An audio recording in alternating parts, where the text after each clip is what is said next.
Decision 80. NBC News reports the results of our national election.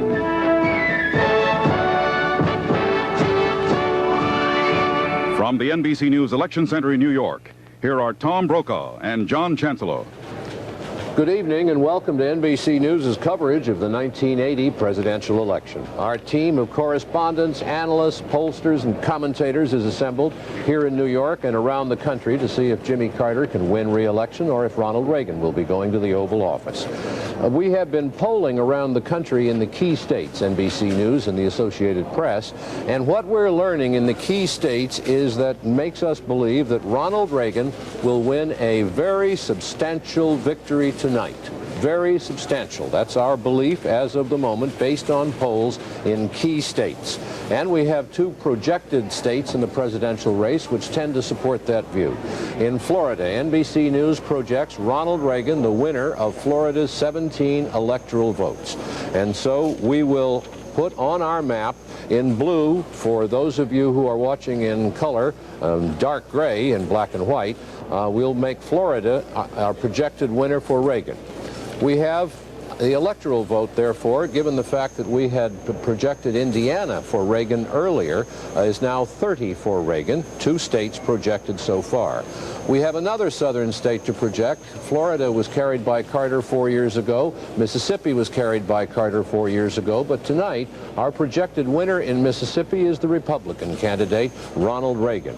And so, again, in blue, or dark gray and black and white sets, light gray, I'll get that straight this evening, light gray and blue, we move another 7 electoral votes into our projected column of electoral votes for Reagan, 37. 3 states projected for Ronald Reagan now.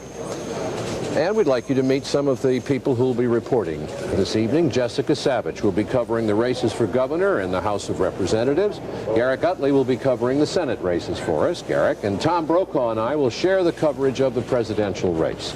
David Brinkley, who is recovering nicely from an operation, thank you, will provide commentary from time to time this evening. He's right over there. David Brinkley is here now with us. And Tom, I believe you've got another projection. We have 2 more projections, actually. In the South, Jimmy Carter's home base, which is being broken up tonight by Ronald Reagan.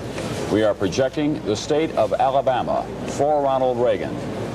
Reagan wins in Alabama, 9 electoral votes, right next door to Jimmy Carter's home state of Georgia.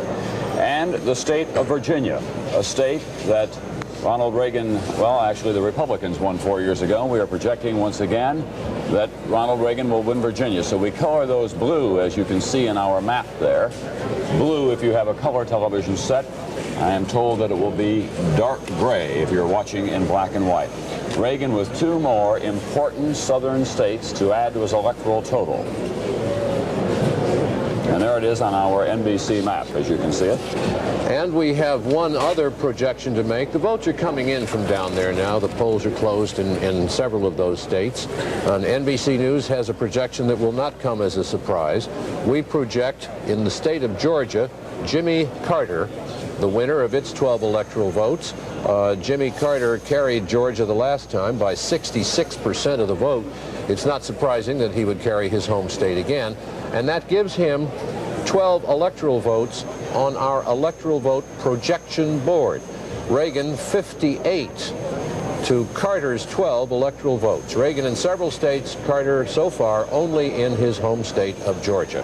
What do you think about all that? Well, I guess President Carter's got a color television set and is able to see these things without your light gray and the dark gray, but he can't be very happy about it. It's going very fast and very badly. Good evening once again. It is early on this election night, but already there is a lot of good news for Ronald Reagan of California on our election map and a lot of bad news for Jimmy Carter, the president from Georgia. We have a state just coming in. NBC News now projecting that Ronald Reagan will win the state of Ohio and its 25 electoral votes. Reagan wins Ohio, a big key industrial state in the Midwest. Its 25 electoral votes go into his column. He'll add those to Indiana, Virginia, Mississippi, Alabama, and Florida, all colored blue on the NBC News election map. That means they go into Ronald Reagan's column, and that's a very impressive beginning for him on this evening. And no Republican has ever been elected president of the United States, by the way, without winning Ohio. Here's the electoral vote as it now stands. Ronald Reagan, 83, Jimmy Carter, 12. Carter's all come from his home state of Georgia. Needed to win 270 altogether. And welcome to those of you who have just joined our coverage of this quite remarkable election, the 49th presidential election in the United States, and we are seeing every sign of a substantial victory for Ronald Reagan. We have already projected some states on our map for him, only Georgia so far projected for the president, and now with the polls having closed in a number of states and other key indicators have coming to us, we are going to project a number of states for Ronald Reagan, beginning with the state of Connecticut. Connecticut, with its 8 electoral votes, goes to Ronald Reagan. Our next projected victory for Ronald Reagan is New Jersey with 17 electoral votes. New Jersey for Reagan. Going westward, we project Pennsylvania for Ronald Reagan. Pennsylvania, in his column, we project 27 electoral votes there. Further, Michigan, the state of Michigan, we project for Ronald Reagan 21 more electoral votes for his total. We go on. NBC News projects Illinois for Ronald Reagan. Illinois with its 26 electoral votes. Going further west, we project the state of North Dakota. No surprise there. He had been expected to take North Dakota's 3 electoral votes, and South Dakota, 4 electoral votes, which we project in the column for Ronald Reagan. Moving southward to Kansas. In the state of Kansas, we say Ronald Reagan is our projected winner. We also project Reagan the winner in the state of Missouri with 12 important electoral votes. Further into the border states, it is our projection that the state of Tennessee will be taken by Ronald Reagan, 10 electoral votes there. Going further south, the state of Oklahoma with 8 electoral votes, we project for Reagan. And finally, the big one, Texas, 26 electoral votes.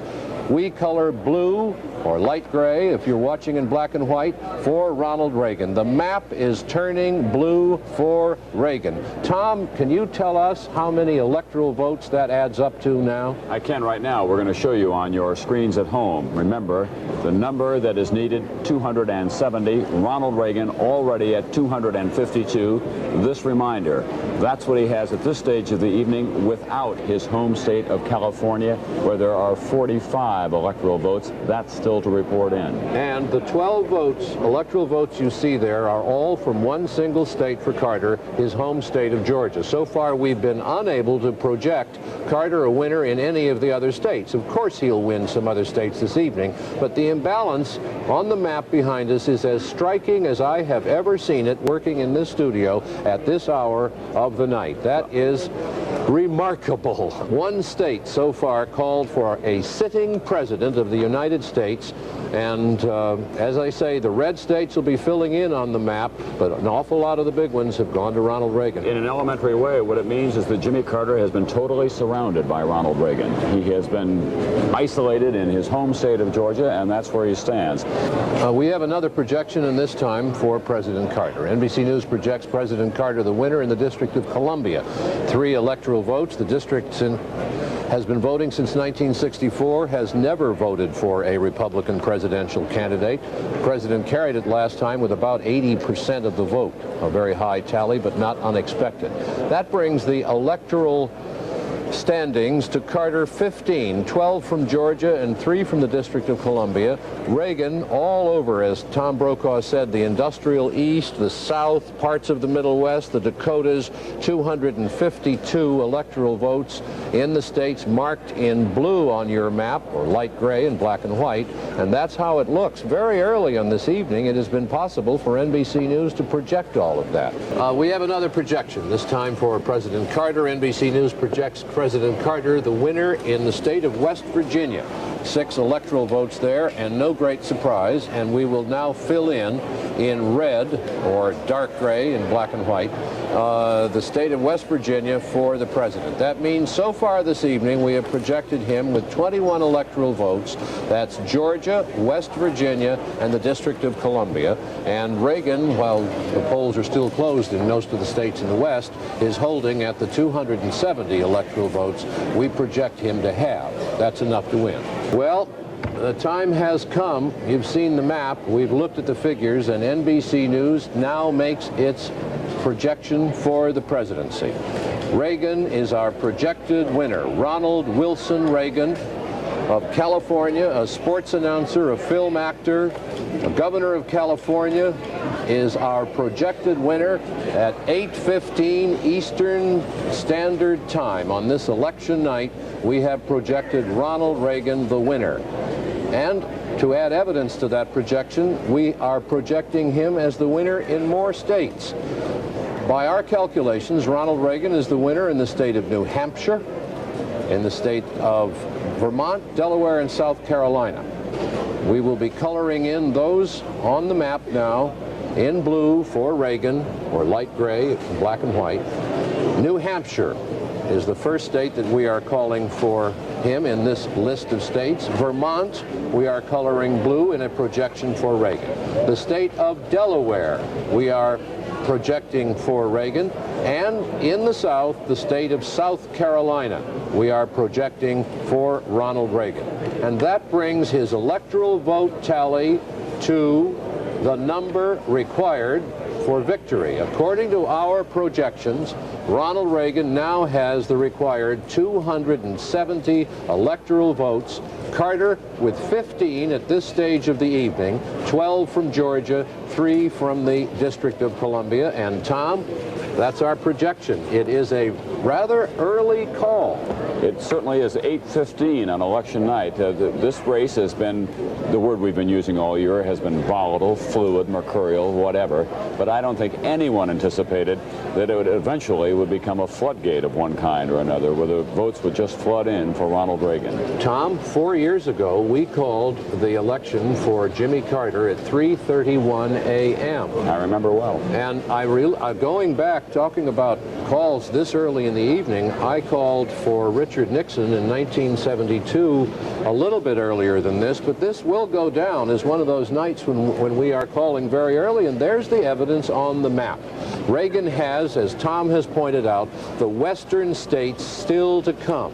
And we saw little softness for him in most of those western states, some doubts about the ones in the Northwest, Oregon and Washington. California was leaning. We do not see, given what evidence we have now, that the president will be able to overtake Reagan at all, and certainly not in the West. And most of the big industrial states now, New York has not been projected yet, but most of those big states are in, and Reagan took them. I can't, a personal note, I can't help but recall in 1966 riding around in a Greyhound bus with him, with Lynn Nofziger, as he was trying to win the Republican nomination for governor of California, and a lot of people were laughing at him then in 1966. And they have learned in every election in which he's been involved, never laugh at the chances of Ronald Reagan. He has always won by pretty substantial margins, except when he's run for president a couple of times in the Republican Party. But when he gets into a general election, he does extremely well. And if you are just joining us, NBC News about 45 minutes ago projected Ronald Reagan as the projected winner of the 1980 presidential election. We are projecting more states for him. We are projecting now for Ronald Reagan, and we'll fill them in on our map in blue.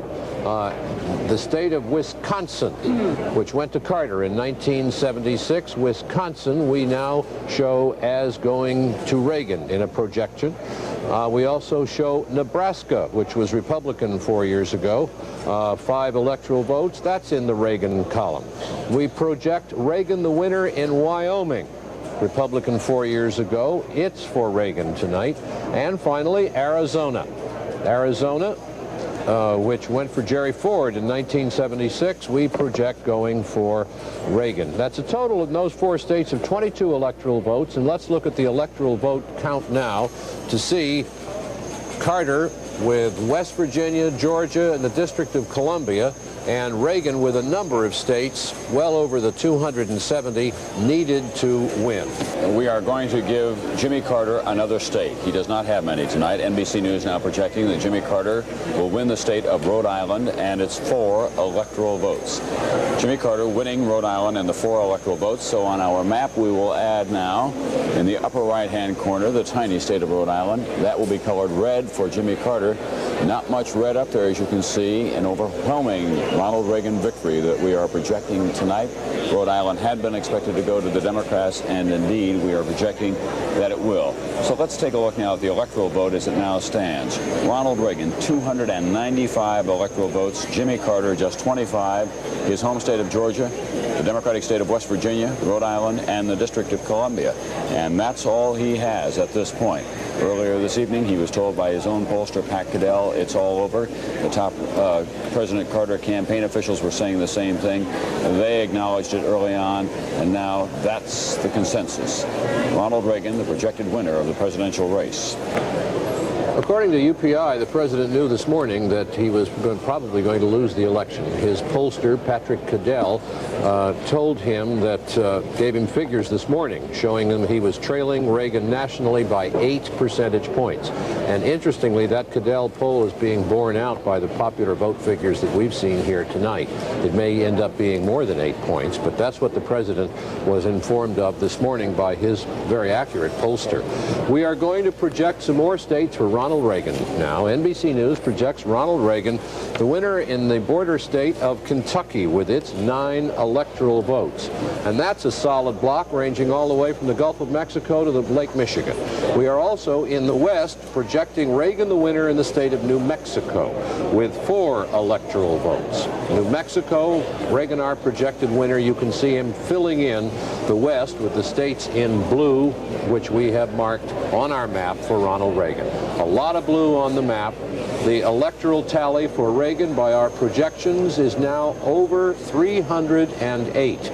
Carter still at 25. That is one of the largest imbalances we have seen here in this studio, and maybe one of the largest since we've been using this particular computer setup. Tom?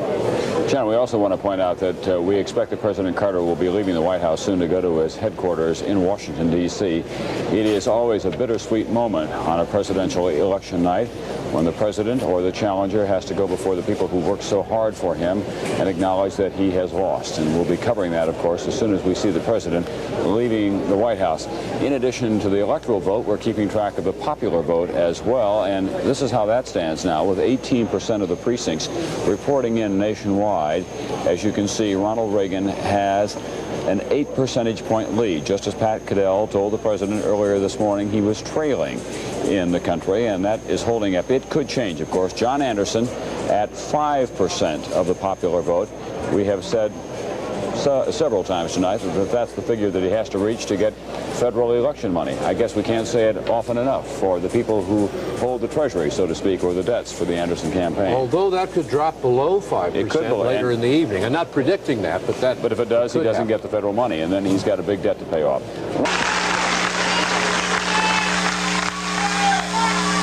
I promised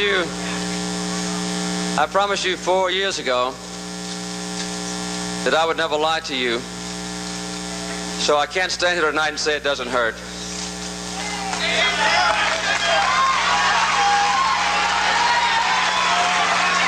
The people of the United States have made their choice, and of course I accept that decision, but I have to admit, not with the same enthusiasm that I accepted the decision 4 years ago.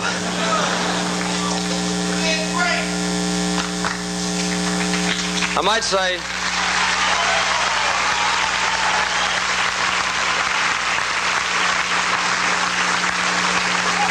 I have a deep appreciation of the system, however, that lets people make the free choice about who will lead them for the next 4 years. About an hour ago, I called Governor Reagan in California, and I told him that I congratulated him for a fine victory. I look forward to working closely with him during the next few weeks.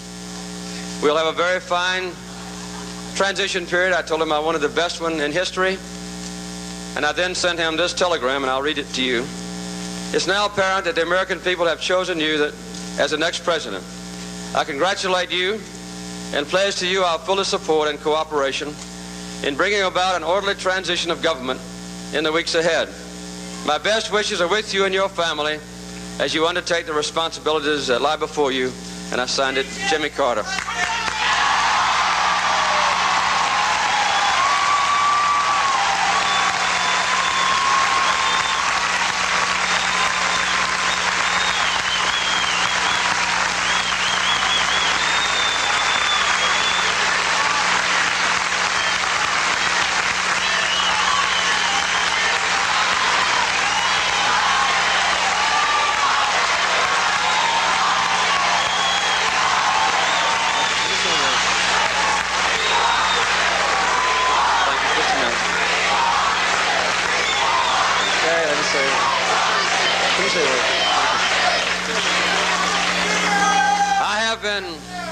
I have been blessed as only a few people ever have to help shape the destiny of this nation. In that effort, I've had your faithful support. In some ways, I've been the most fortunate of all presidents because I've had the daily aid of a wise man and a good man at my side. In my judgment, the best vice president anybody ever had, Fitz Mandel.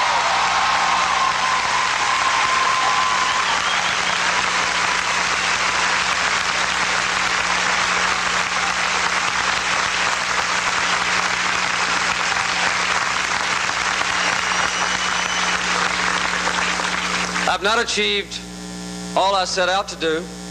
Perhaps no one ever does. But we have faced the tough issues.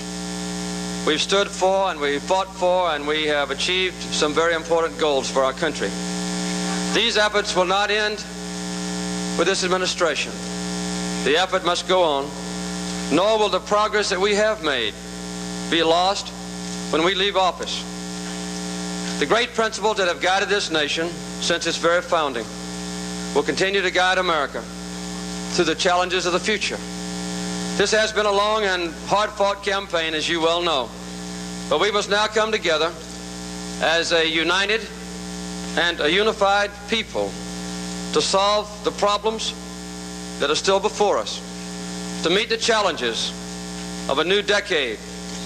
And I urge all of you to join in with me in a sincere and fruitful effort to support my successor when he undertakes this great responsibility as president of the greatest nation on earth.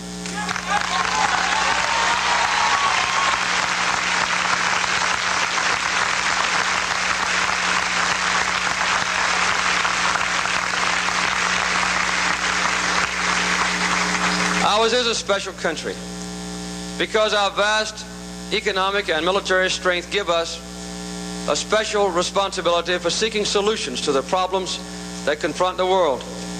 But our influence will always be greater when we live up to those principles of freedom, of justice, of human rights for all people.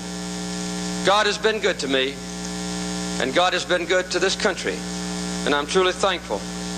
I'm thankful for having been able to serve you in this capacity, thankful for the successes that we have had, thankful that to the end you were with me in every good thing that I tried to do. There's an old Yiddish proverb that I've often thought of in the days and months that I've held this office. It says simply, God gives burdens, also shoulders. In all the days and months when I have served you and served this country, you've readily given me your shoulders, your faith, and your prayers. No man could ask any more of his friends. I've wanted to serve as president because I love this country and because I love the people of this nation. And we love you.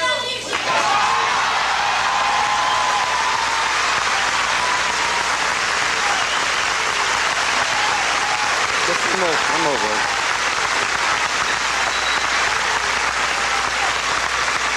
Finally, let me say that I am disappointed tonight, but I have not lost either love. Thank you very much. Now we must stand together behind our president-elect, all of us. We have only one president. He deserves our support, and he will have it. Obviously, I would rather have one. But I also see, as I think you do, a chance to rejoice. For we are, above all, thank God, privileged to live in a democracy.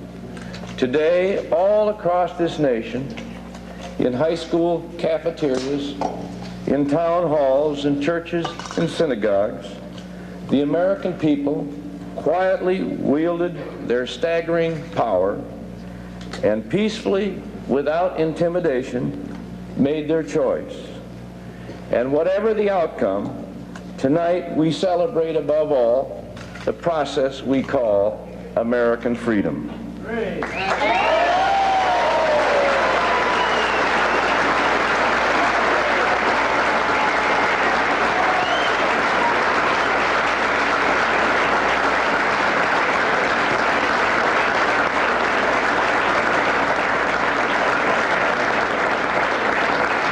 These last 4 years, and with your help, the American people have conferred on me the highest privilege I've ever held, a higher office than I ever expected to hold, and I am deeply honored to have served as Vice President of the United States.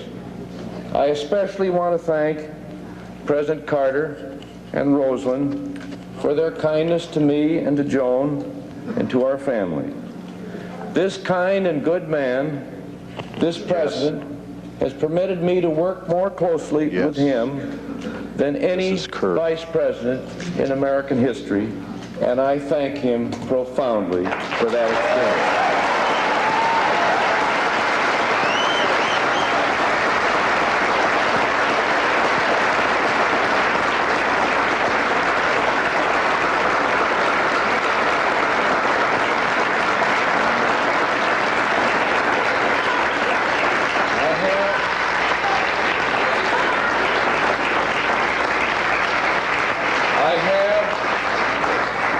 I have no regrets, for I've learned in this office, as I could in no other way, about our country's richness and our world's promise. I've been moved by the majesty of our continent, lifted by the strength of our people, buoyed by the gift of their wit, touched by the decency of their spirit, and stretched by the reach of their hope. And tonight I want to thank everyone here and people all across the nation for the support that you've given us. And above all, I want to thank the people of Minnesota for their magnificent and continuing trust and friendship. It is here that I've learned my values from their joy, their compassion, their optimism, and their faith. But especially, I want to thank my family. If anybody is blessed, I am.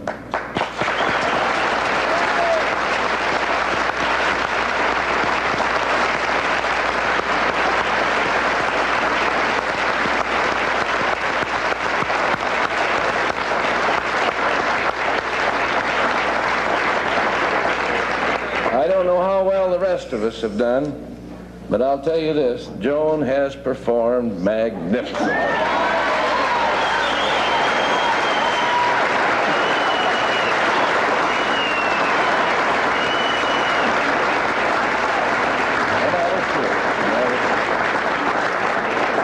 And I don't know what's in their genes, but Ted and Eleanor and William have been real troopers.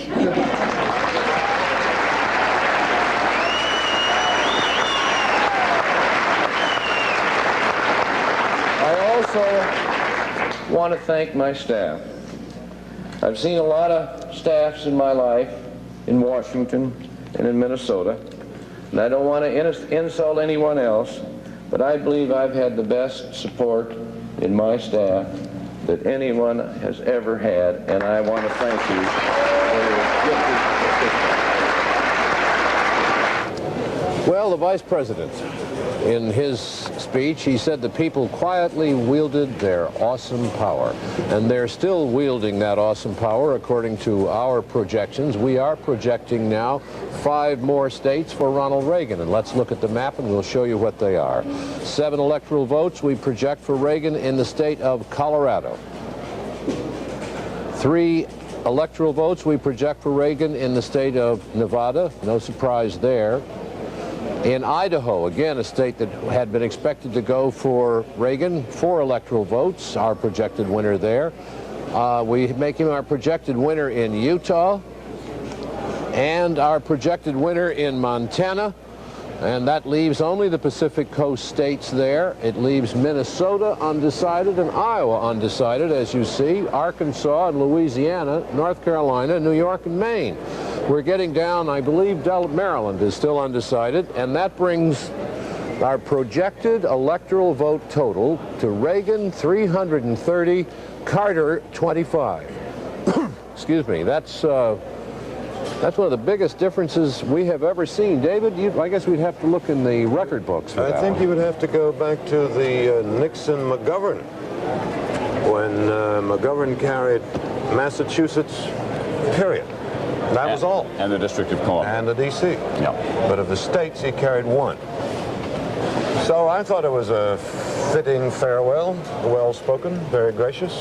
Didn't you? I have one little, I made the clangor tonight. What was it? Well, the clangor was when I said that no sitting president had been defeated since Herbert Hoover, and Garrick immediately jumped in and said, what about Gerald R. Ford?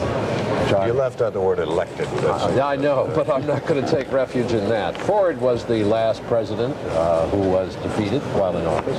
But I agree with you, David. I thought that was a graceful concession speech, and I think that Mr. Carter will bring to the transition many of the same energies he brought to the campaign and to the administration. All of those names we saw, heard in the ballroom, Brzezinski, Jody Powell, Ham, Jordan, the whole bunch, they'll all be gone. They'll all be gone in what? 6 weeks. It happens in a hurry when it happens. And speaking of things happening in a hurry, we're about to project another state. Jimmy Carter will take some comfort, as will Vice President Walter Mondale, and knowing that his home state, the state of Minnesota, as we are projecting, if you look at our map right now, we will color that red, one of the few states colored red. That was thought to be safe for Jimmy Carter, but almost all pre-election polls have gone by the boards here tonight, and it remains safe for Jimmy Carter, projecting the state of Minnesota. So the electoral vote goes up for Jimmy Carter, 10 electoral votes. He's not even within reach, as you can see, of Ronald Reagan, nor will he be before this evening is over. He has 35 electoral votes. Certainly no one expected it to be quite this awesome this early in the evening. It broke pretty fast, apparently, over the last Certainly week. never expected to see all those people filing out of that ballroom. Visions of Plains, Georgia dancing in their heads. No, that's true. There's the map behind us, filling in very blue for Ronald Reagan. The electoral vote at this time, 338, 280 needed to win. NBC News projecting a very big Ronald Reagan victory tonight. Jimmy Carter, the president, with only 35 electoral votes at 10:30 Eastern Time. He has already appeared before his campaign workers to concede that he has lost. He said that he's been on the telephone with Ronald Reagan, promising him full cooperation and support during the transition period, a transition period that Jimmy Carter says he hopes will be the finest in history. The president also said that he did not accomplish all that he set out to achieve. And we have another projection now, the number of states still to be projected dwindling to a small number, but NBC News projects the state of Louisiana, and that Ronald Reagan is the winner in the state of Louisiana with its 10 electoral votes, which will be added to his total.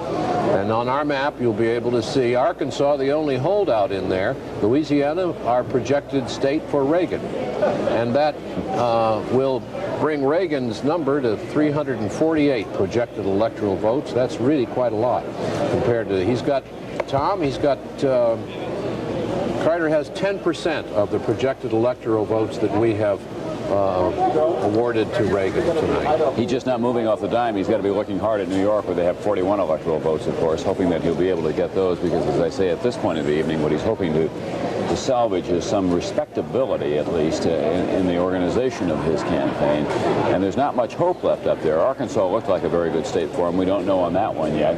But so did a couple of those other states that have not broken his way. Now, you see, if you look at the map, and I hope we can hold on to that, there are an awful lot of those state legislatures in there that are having Republican gains this year, and to the extent that there are any coattails from Reagan's victory, the Republican National Committee must just be beside itself with joy tonight, because they worked harder than the Democrats at organizing the state legislatures and the congressional seats and spent more, and all that blue on the map, I really do believe, reflects organization, money, and hard work. Nuts and bolts, the fundamentals of American politics. And it seems to me that if there's one kind of summary phrase for the night, it is time for a change. Last night, when I closed out the campaign in a rally at my alma mater in my native state of Illinois, I quoted a line from H.G. Wells, that an election should be the celebration of democracy. Now, your response tonight, I think, indicates that this is a celebration.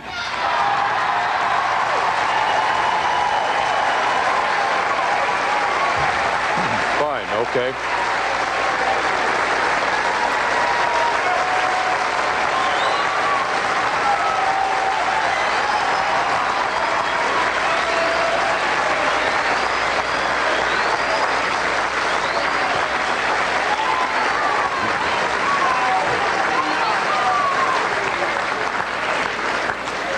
And you know, there are so many people whom I should thank tonight, and my heart is full of the gratitude that I feel for all of the efforts that these many thousands and thousands of people have made. But I certainly want to ask my own family to come for just a moment and stand beside me again. My wife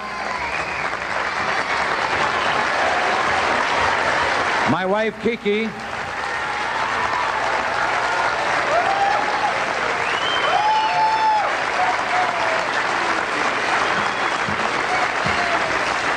and how wonderful it is that I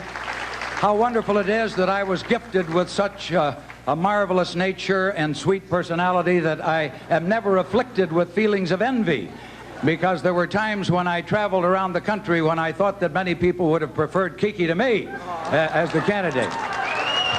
But a couple of days ago, emulating that grand lady of American politics of a generation or more ago, Eleanor Roosevelt, Kiki was down some 600 feet underground in a coal mine in Illinois campaigning for her husband. She's been in the senior citizen centers. She's been in the public housing projects. She's been wherever across the face of our great land. People needed to feel some encouragement. And when they have seen her and heard her voice and what she has had to say about the campaign, it's made a great contribution, and I will be forever grateful.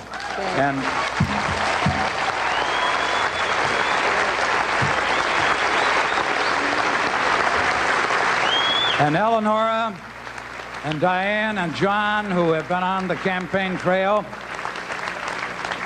I'm thankful to them for what they have done.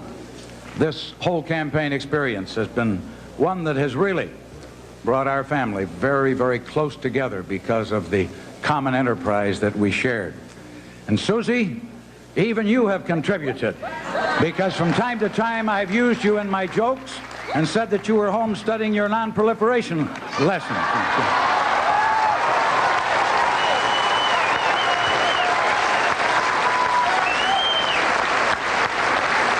And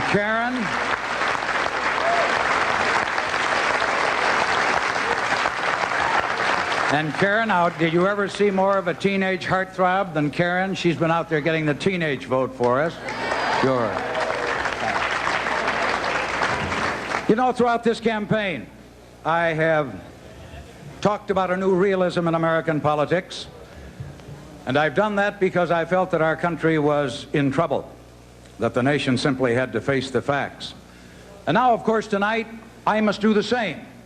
Actually, I don't want you to think that I just looked at my watch 5 minutes ago and came to the conclusion that perhaps the time had come to make this concession speech. I react somewhat more quickly than that, I can assure you. Actually, history will record that it was at 8:35 p.m. Eastern, Standard Time. Eastern Standard. Let's have it straight for the historical record. 8:35 that I telephoned Governor Reagan in California and offered my congratulations to him. Because the returns by that time had clearly shown that I was not destined to be the next president of the United States. That is a decision deferred.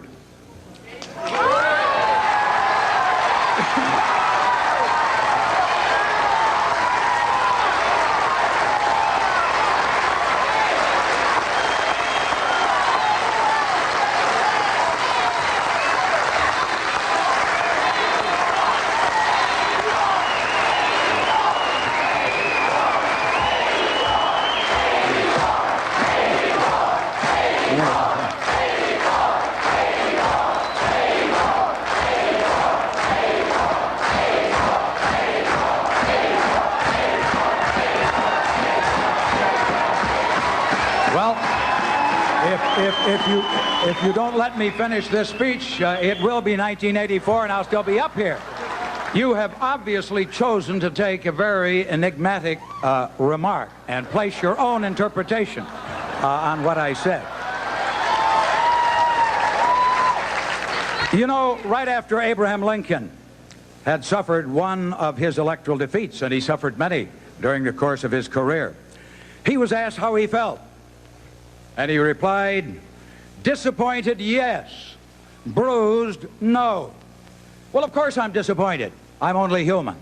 But I hope that you can tell from my remarks and from my spirit and from my demeanor tonight that I am not bruised in spirit or in mind.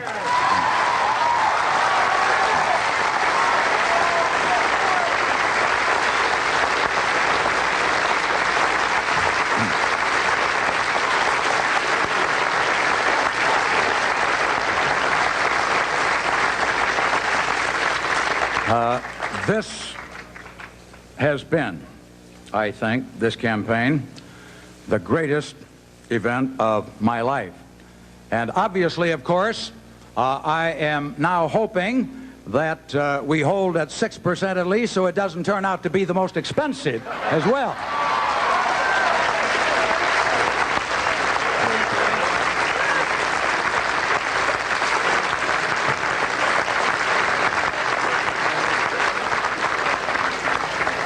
But you know, there are many reasons that prompt the feelings of real joy that I feel tonight.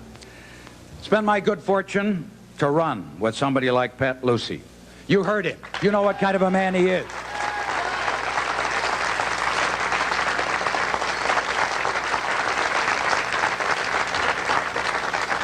His wit and his experience, his wise counsel, his good judgment have reminded, I think, millions of Americans how decent and honorable politics really can be.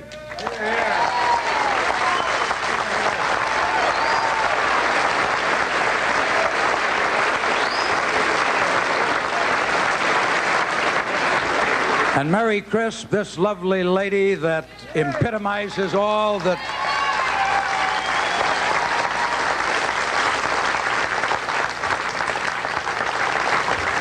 I was going to say I have more women in my life than ever before, but that might be a somewhat injudicious statement to make. But if there are going to be any, I would want them to be like Mary Crisp, because she has given so much to this campaign.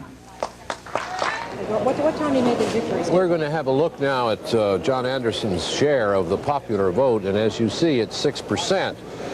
Nationwide. In a few states, however, especially in New England, he's doing much better than that.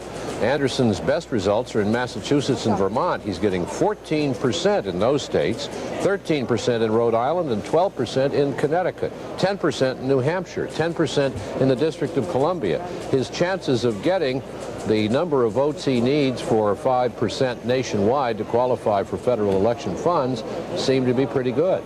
That would have to be about 4 million votes, though, and so far he's only got 1,900,000 and something, halfway there. All right, we're going to call another state for Ronald Reagan. Okay, not surprisingly, it's a big one. It's his home state, California, 45 electoral votes.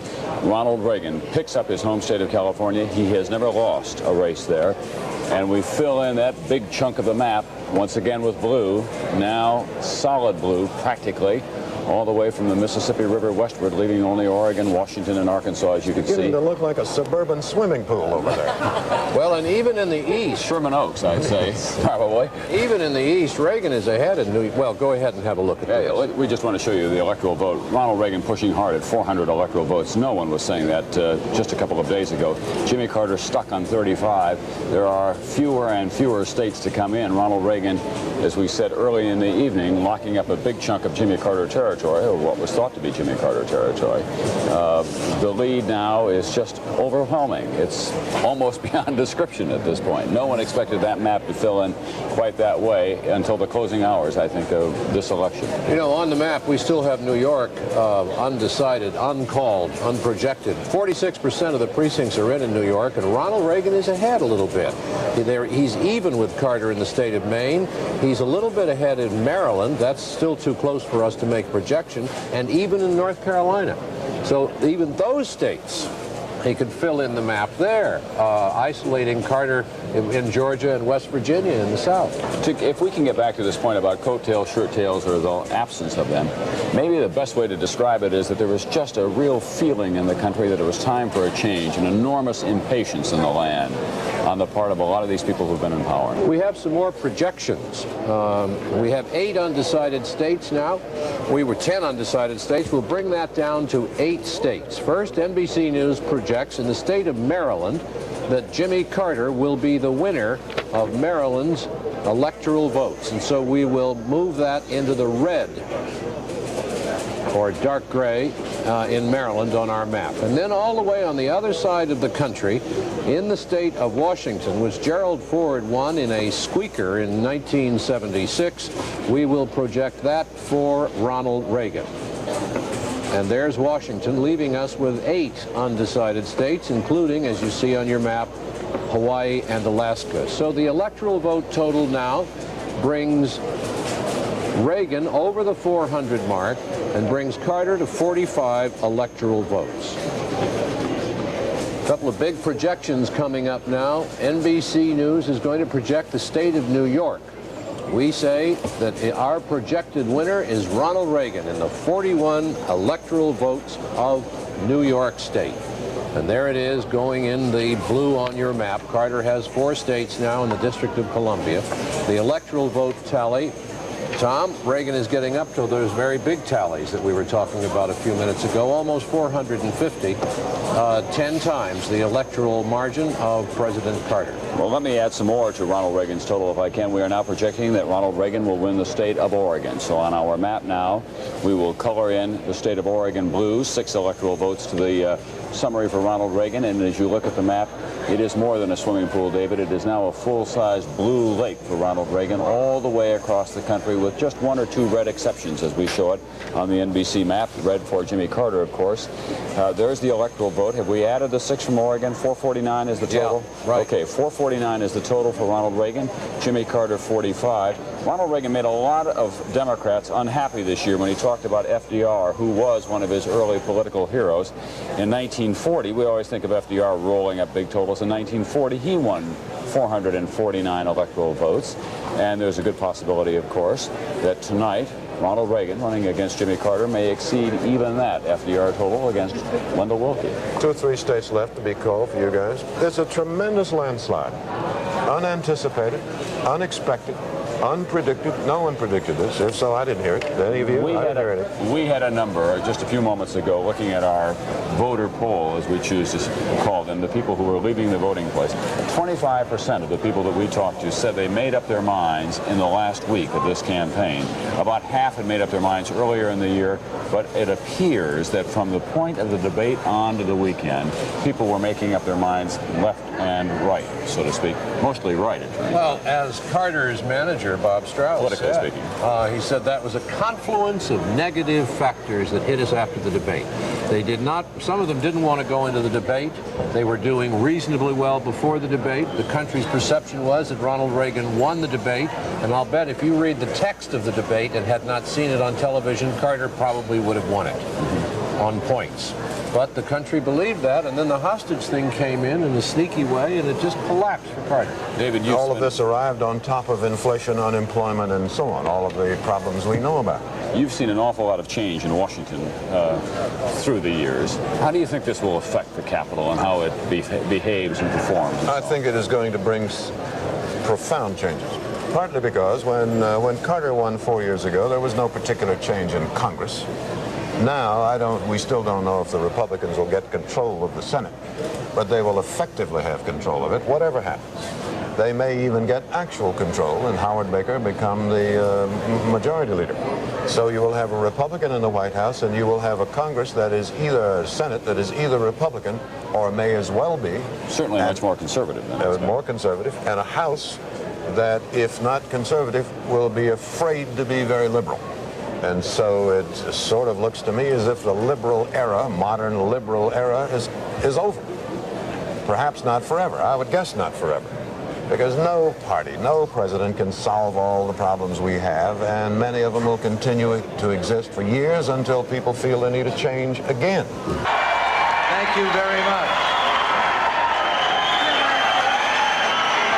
Thank you. Thanks very much. Thank you. You know, here we are. This is...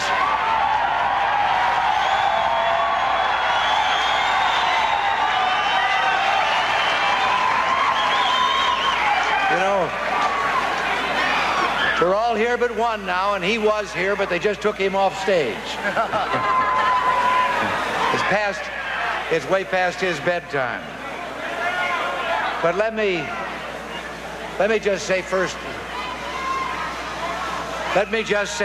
of all, this has been, well, there's never been a more humbling moment in my life. I would have been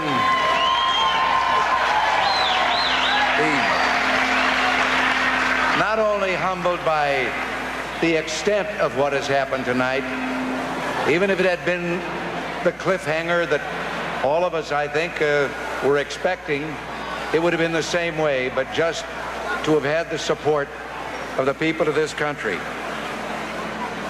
I consider the trust that you have placed in me sacred, and I give you my sacred oath that I will do my utmost to justify your faith.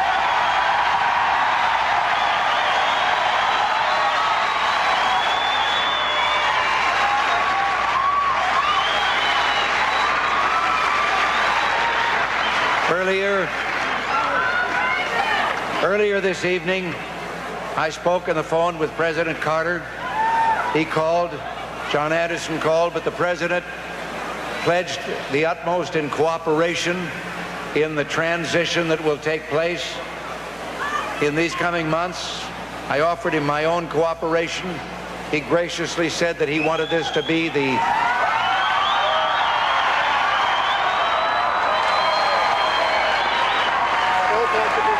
Governor Reagan, we just wanted to show you what the map of the United States looks like as of 8 o'clock tonight. Hey! It's all yours.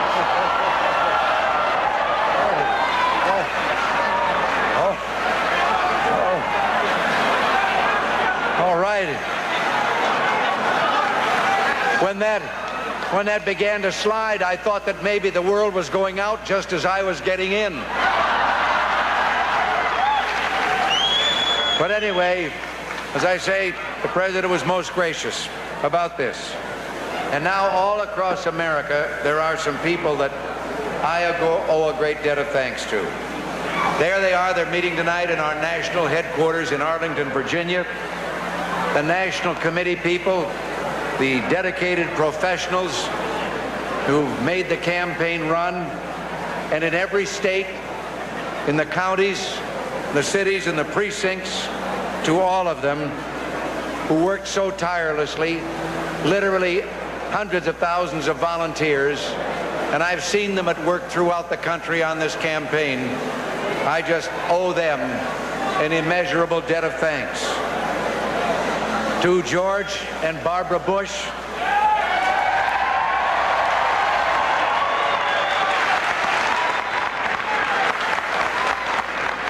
our running mates down in Texas, no one has worked harder than they have.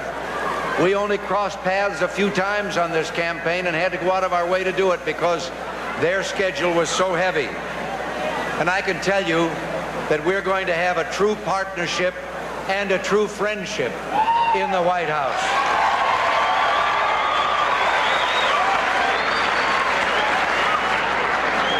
And now, as I said before, my family. I'm so grateful to them for the love, for the support, and for the hard work, because some of them were out on the campaign trail easily as much as Nancy and I were. And speaking of Nancy, she's going to have a new title in a couple of months.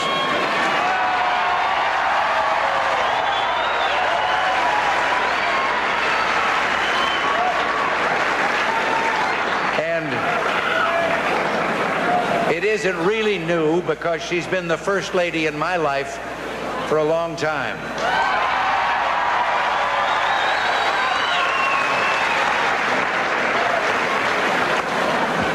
Now, we'll share that a little bit in the future. You know, Abe Lincoln, the day after his election to the presidency, gathered in his office the newsmen who had been covering his campaign. And he said to them, "Well, boys, your troubles are over now. Mine have just begun." I think I know what he meant. Lincoln may have been concerned in the troubled times in which he became president, but I don't think he was afraid.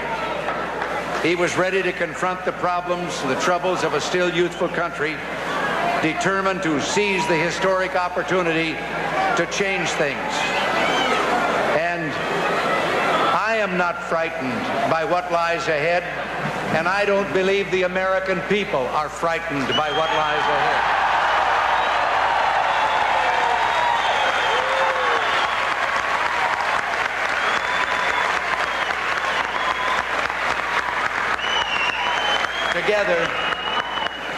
Together, we're going to do what has to be done. We're going to put America back to work again.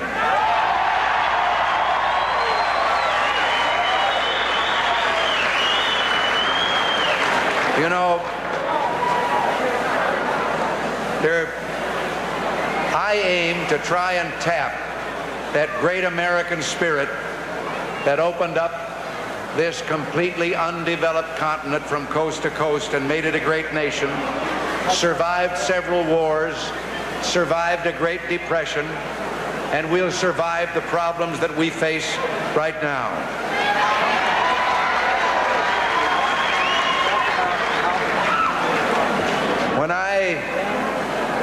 When I accepted your nomination for president, I hesitatingly, but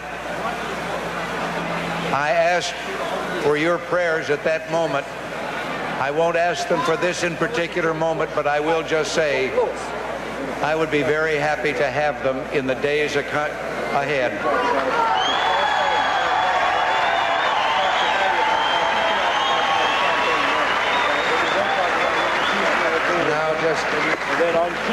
All I can say to all of you is thank you, and thank you for more than just George Bush and myself. Thank you because if the trend continues, we may very well control one house of the Congress for the first time in a quarter of a century.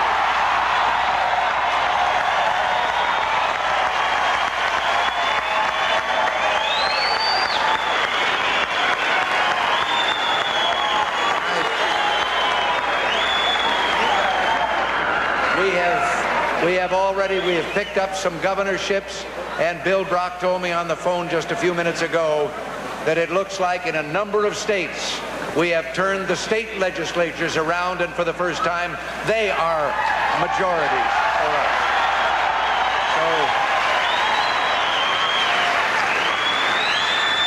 So you did it. I have one message that I have to give before I leave. I've been upstairs on the phone trying to get a hold of two celebrations, two parties that are going on, one in Tampico, Illinois, where I was born, and one in Dixon, Illinois, where I grew up. I've got two hometowns.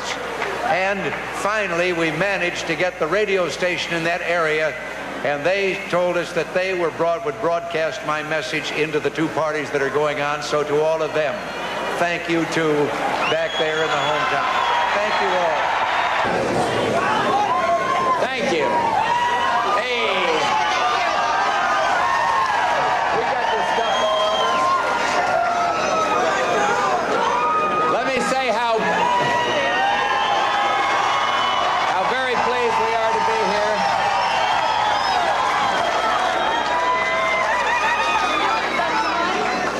Thank you very, very much.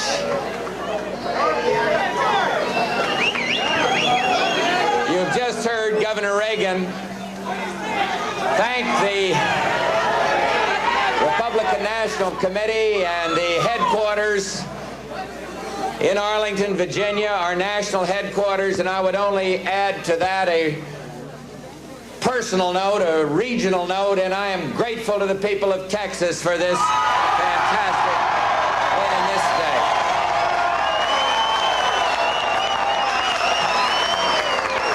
It's a great pleasure to have our family here. None has worked harder than Barbara Bush, I'll tell you. She's just done a fantastic job.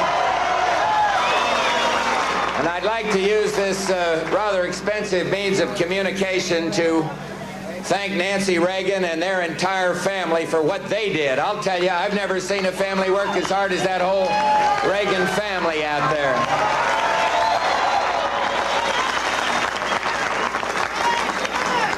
Let me just briefly and seriously address myself to our countrymen, Republicans, Democrats, independents, not only here but everywhere.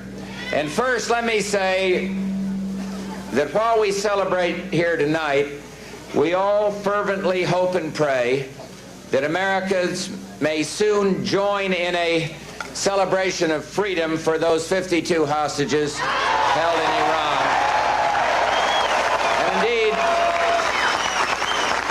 And indeed of happiness for their families on their return.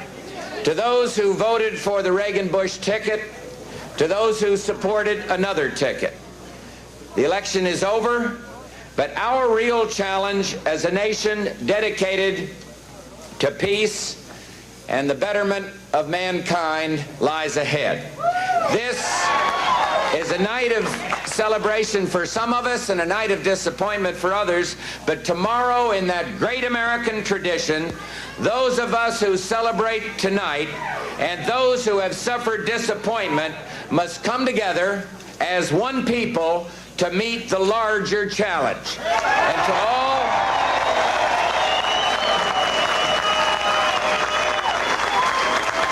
to all of you, whether you supported our ticket or opposed our ticket, let me say, as President-elect Reagan has said, what this victory tonight represents is not simply a mandate for change, but a mandate for peace and freedom. A mandate for prosperity, a mandate for opportunity for all Americans, regardless of race, sex, or creed. A mandate for leadership that is both strong and compassionate. And as Governor Reagan has so clearly epitomizes, a mandate to make government the servant of the people in the way that our founding fathers intended. A mandate for hope. A mandate for hope, for the fulfillment of the great dream that President-elect Reagan has worked for all of his life. and to which he and I are going to dedicate every fiber of our being in the years ahead. I really, as I stand here in my home city, I am deeply appreciative, but I'm also proud to have this opportunity to help carry President-elect Reagan's message to the American people these past few months. Proud to be able to serve in the years ahead with a man, a decent and honorable man that I know is going to provide the leadership that the American people want.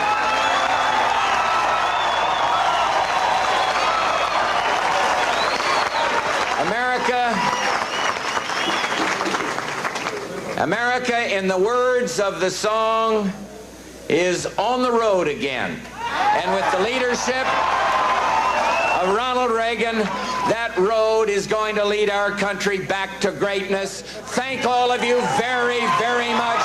We Bushes are so pleased to be here. On the Democratic column, we've projected Wendell Ford, the incumbent, winning in Kentucky.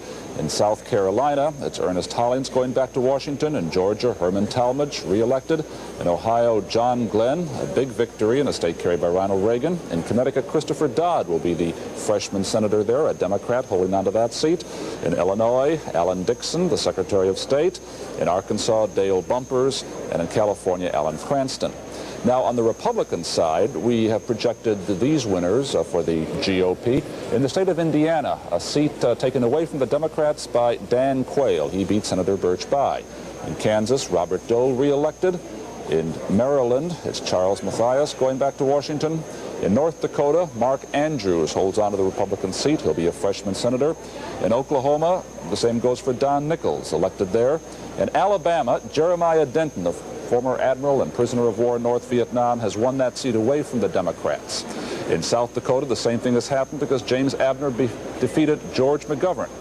In Nevada, Senator Paul Laxalt re-elected. Same in Utah, Jake Garn. In Iowa, a Republican gained, Charles Grassley defeating the incumbent Democrat John Culver. In Idaho, again, the Democrats lost a seat to Stephen Sims, the Republican candidate. Frank Church beaten there.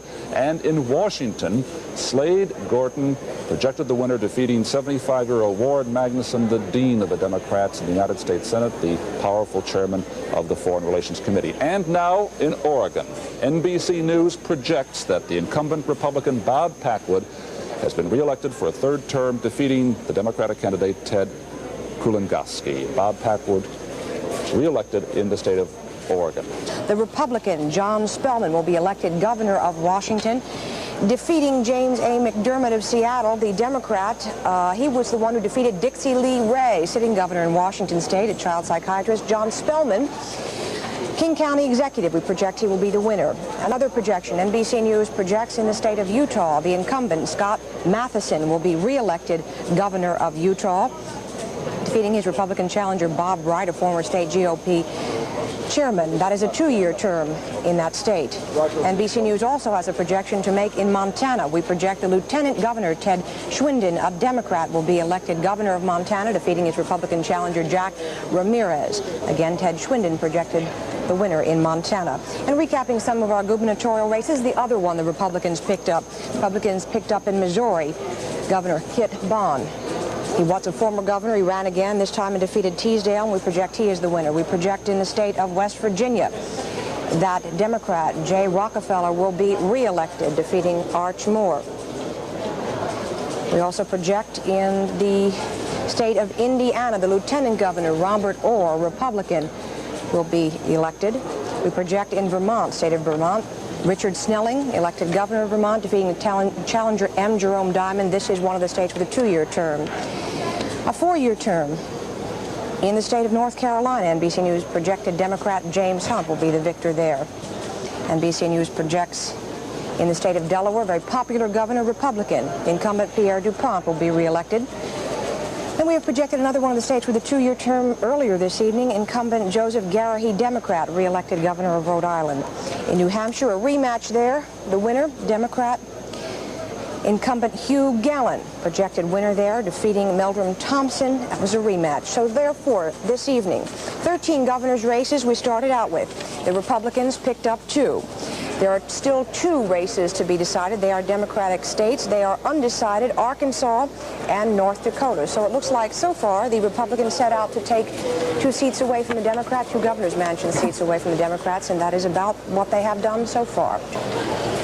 And former President Gerald R. Ford, our guest tonight, as he has been before on political programs. It's nice to have you with us, Mr. Great to be here, John. Pleasure to come on this occasion, a little more relaxed than 4 years ago. That's right. Did you ever anticipate the map would look like that tonight, even in your wildest, most optimistic thoughts in the last 24 hours or so? No, Tom, but within the last week, I have sensed a growing momentum for Governor Reagan. It really started at the time of the debate, and then the last 72 hours, the impasse over the problems in Iran, the hostages, I think, was a plus for Governor Reagan.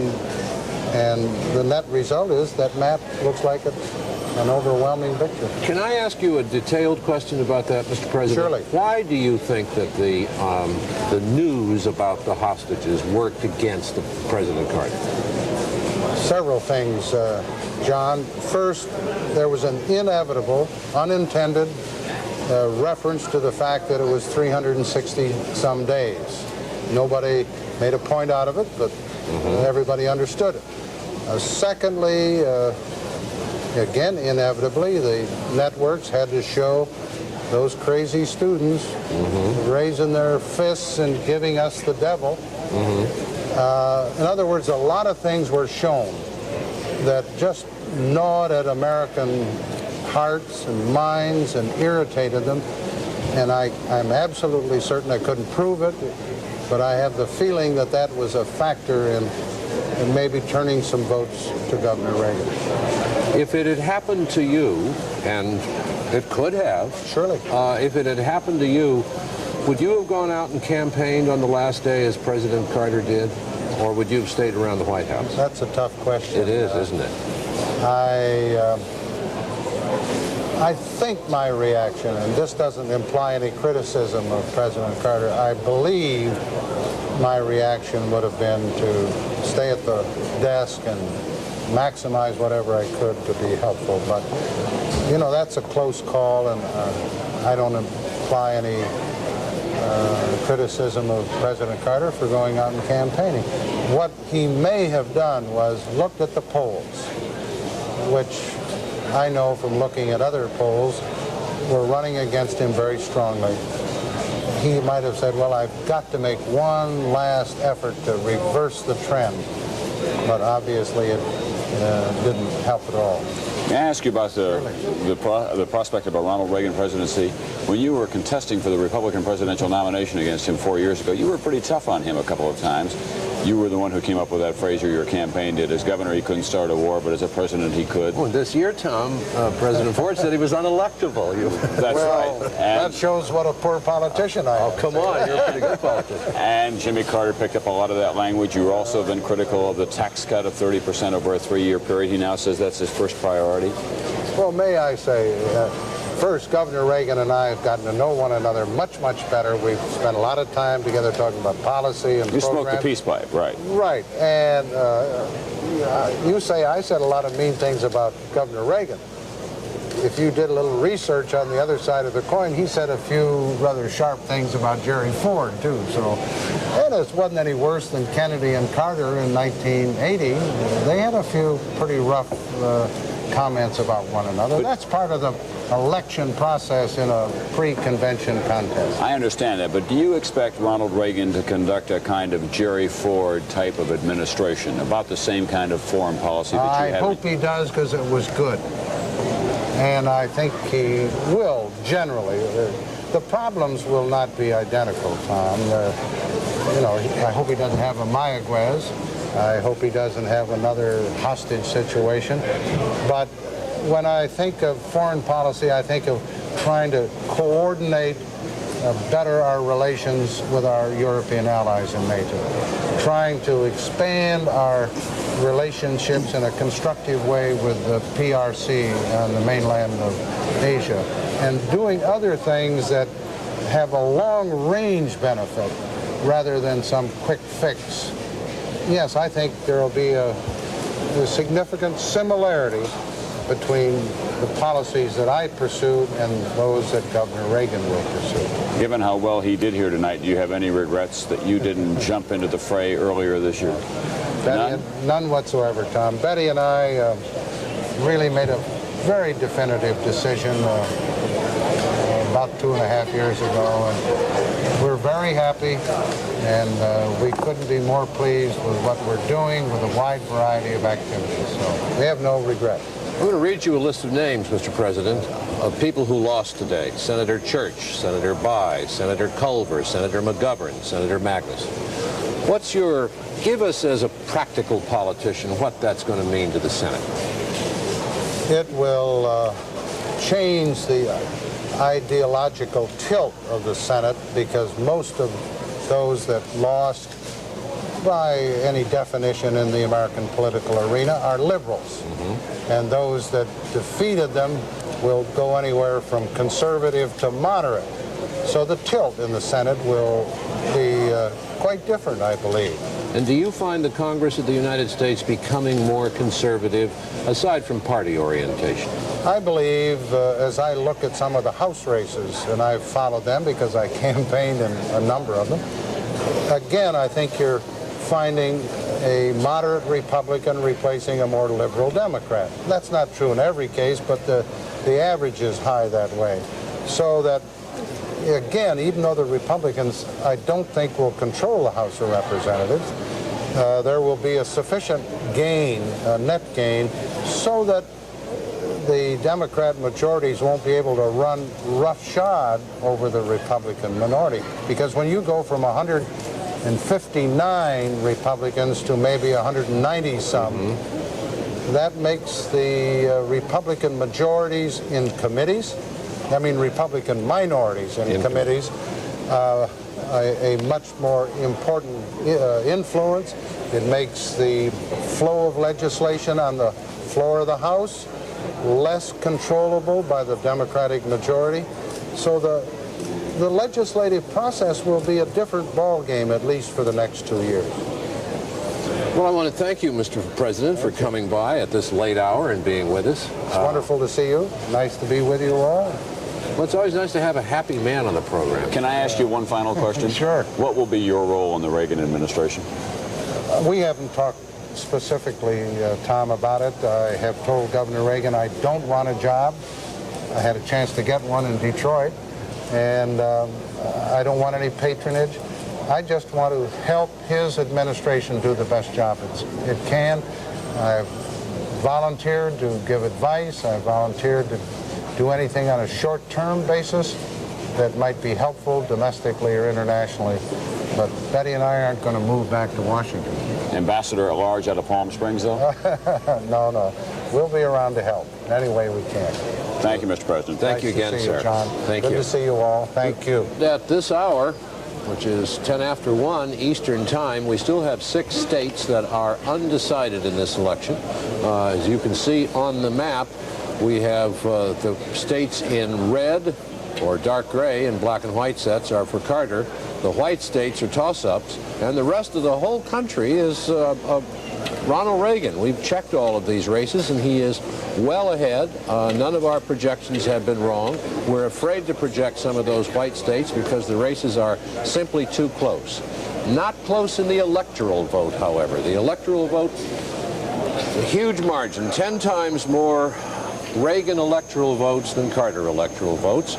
And in the popular vote, with 69% of the precincts reporting, Reagan 51% of the vote, Anderson 6% of the vote, Carter 42% of the vote. If Anderson weren't in the race, some of his votes would have gone to Reagan, more of his votes would have gone to Carter. It is our sense of this, it's our feeling that Reagan would have won the election had Anderson not been there at all, drawing votes. But he probably did draw more from Carter than from Reagan. And that is all the news. Thanks for watching.